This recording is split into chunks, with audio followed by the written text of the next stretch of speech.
Hello students, welcome to JNS study Bangla. তোমাদের যে static জিকের সিরিজটা স্টার্ট করেছি, প্রত্যেকটা কোশ্চেন যেখানে আমি ডিটেলস অ্যানালাইসিস করেছি। তো আগের যে সেটগুলো যারা দেখোনি অবশ্যই আগের সেটগুলো দেখে নিও। আজকে সেই সিরিজের পার্ট 5। তো আজকেও সেমভাবে আমি প্রত্যেকটা কোশ্চেন বলবো এবং সেখানে তার রিলেটেড অনেক কিছু অ্যান্সার আমি তোমাদের বলে দেবো। ঠিক আছে? তো চলো প্রথম, আর এই কোশ্চেনগুলো যে কোনো এক্সাম বলো, আপকামিং যে কোনো এক্সাম, প্রত্যেকটা এক্সামেই কিন্তু তোমার কাজে লাগবে। প্রথম কোশ্চেন কি বলেছে, আলকাপ কোন অঞ্চলের একটি বিখ্যাত লোকনাট্য বা সংস্কৃতি? এটা হলো বীরভূম ও মুর্শিদাবাদের একটি সংস্কৃতি। ঠিক আছে, আচ্ছা দেখে নাও কি ডিটেলস আছে। এই যে লোকনৃত্যটা আছে মূলত একটি মিশ্র লোকসঙ্গীত, যাতে নাচ গান বিভিন্ন অভিনয়ের মিশ্রণ থাকে। ঠিক আছে, আচ্ছা এতে হাস্যরস ও সামাজিক ব্যঙ্গাত্মক কাহিনী তুলে ধরা হয়। ওই বিভিন্ন রকম নাচ গানের মাধ্যমে সামাজিক যে ব্যঙ্গাত্মক কাহিনীগুলো এগুলো তুলে ধরা হয়। আর ঝাড়খণ্ডেও এই কিছু কিছু অঞ্চলে এই যে আলকাপ এইটা প্রদর্শন করা হয় বা দেখা যায়। আর আলকাপ দলের প্রধানকে সরকার বলা হয়। চলো নেক্সট কোশ্চেন কি বলেছে, আলোকবর্ষ কিসের একক? খুবই সোজা কোশ্চেন এবং ইম্পর্টেন্ট কোশ্চেন। আলোকবর্ষ দূরত্বের একক। দেখো কি ডিটেলস আছে। দেখো এই যে এক আলোকবর্ষ সমান সমান 9.46 ইন্টু 10⁻15 কিলোমিটার।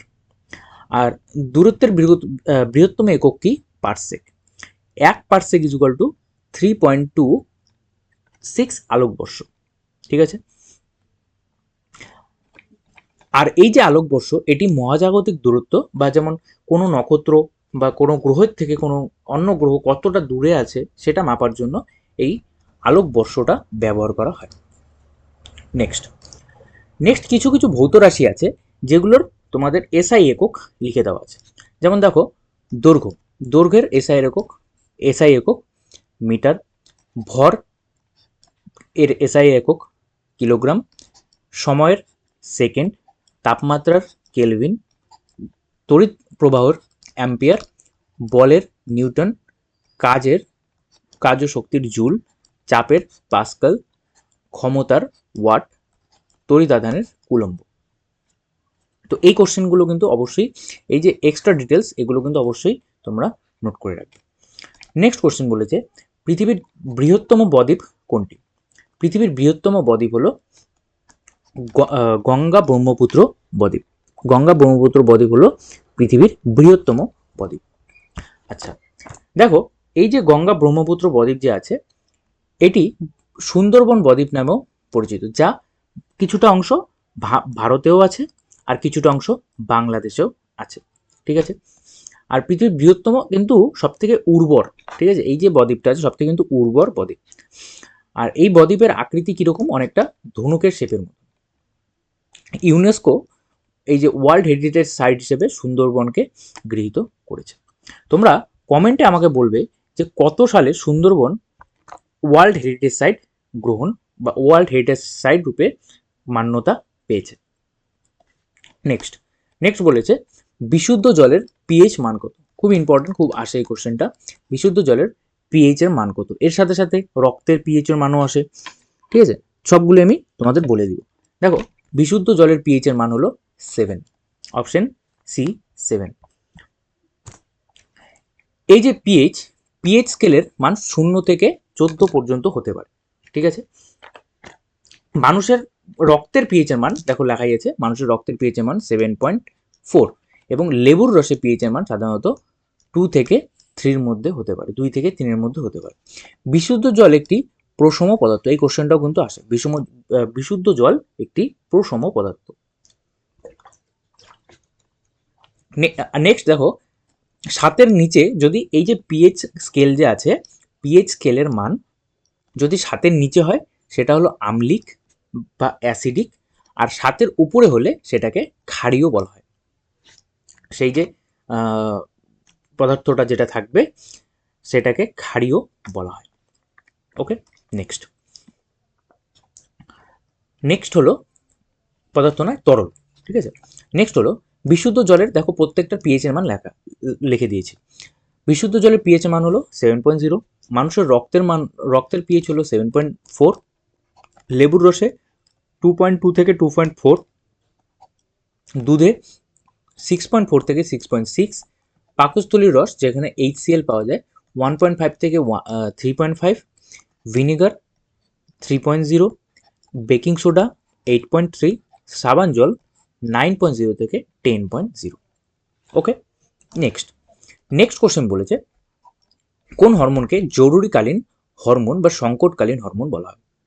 খুবই সোজা, অ্যাড্রিনালিনকে জরুরিকালীন বা সংকটকালীন হরমোন বলা হয়। আচ্ছা দেখো, এই অ্যাড্রিনালিন এটা অ্যাড্রিনাল গ্রন্থি থেকে নির্গত হয়, যা মানুষের রাগ, ভয়, উত্তেজনার সময় শরীর থেকে নির্গত হয় বা অ্যাড্রিনাল গ্রন্থি থেকে নির্গত হয়। ঠিক আছে, আর এই যে একে ফাইটার অফ ফ্লাইট হরমোনও বলা হয়, এই হরমোনকে ফাইটার অফ ফ্লাইট হরমোন বলা হয়। আচ্ছা, যদি বলা হয় এই যে ইনসুলিন কি করে? রক্তের শর্করার মাত্রা নিয়ন্ত্রণ করে। আর থাইরক্সিন হরমোনের অভাবে, এই কোশ্চেনটাও আসে যে থাইরক্সিন হরমোনের অভাবে গলগণ্ড বা গয়টার রোগ হয়। ওকে, নেক্সট কোশ্চেন বলেছে ভারতের অর্থনীতিতে ব্লু রেভলিউশন বা নীল বিপ্লব কিসের সাথে যুক্ত? নীল বিপ্লব কিসের সাথে যুক্ত? এটা সবাই জানে, নীল বিপ্লব মৎস্য উৎপাদনের সাথে যুক্ত। আচ্ছা দেখো, এই যে কিসের জন্য এই নীল বিপ্লবটা করা হয়েছিল? ব্যাপক পরিমাণে মাছের উৎপাদন বৃদ্ধি করার জন্য নীল বিপ্লবটা করা হয়েছিল। আচ্ছা, নীল বিপ্লবের জনক, এটা মনে রাখবে, হীরালাল চৌধুরীকে নীল বিপ্লবের জনক বলা হয়। নেক্সট কোশ্চেন দেখো, কি বিপ্লব, কিছু বিপ্লব আছে, আরো কিছু বিপ্লব আছে যেগুলো কিসের সাথে যুক্ত, সেগুলো এগুলো লেখা আছে। যেমন সবুজ বিপ্লব, খাদ্যশস্য মূলত গম আর ধানের। শ্বেত বিপ্লব, দুধ ও দুগ্ধজাত পণ্যের। হলুদ বিপ্লব, তৈলবীজ, সর্ষে, সূর্যমুখী। নীল বিপ্লব, মাছ উৎপাদন। গোলাপি বিপ্লব, পেঁয়াজ, চিংড়ি, ওষুধ, শিল্প। ধূসর বিপ্লব, সারের সাথে যুক্ত। নেক্সট কোশ্চেন, অবশ্যই কিন্তু এগুলো নোট করে রাখবে, মাস্ট, এগুলো কিন্তু খুব আসে। নেক্সট, যারা দেখছো অবশ্যই সেশনটা লাইক করে দেবো, আর নতুন হলে সাবস্ক্রাইব করে রাখবে। নেক্সট কোশ্চেন, ভারতের কোন রাজ্যে নন্দা দেবী জাতীয় উদ্যান অবস্থিত? নন্দা দেবী জাতীয় উদ্যান কোন রাজ্যে অবস্থিত? যারা দেখছো কমেন্ট করো। নন্দা দেবী জাতীয় উদ্যান হিমাচল প্রদেশে অবস্থিত। নন্দা দেবী জাতীয় উদ্যান উত্তরাখণ্ডে অবস্থিত। অপশন বি, উত্তরাখণ্ডে অবস্থিত। আচ্ছা দেখো, এই যে নন্দা দেবী, এটা ইউনেস্কো ওয়ার্ল্ড হেরিটেজ সাইটে অন্তর্ভুক্ত হয়েছে। আর উত্তরাখণ্ডে ভারতের, আগের দিন এটা পড়েছিলাম, উত্তরাখণ্ডে ভারতের প্রথম জাতীয় উদ্যান জিম করবেট অবস্থিত।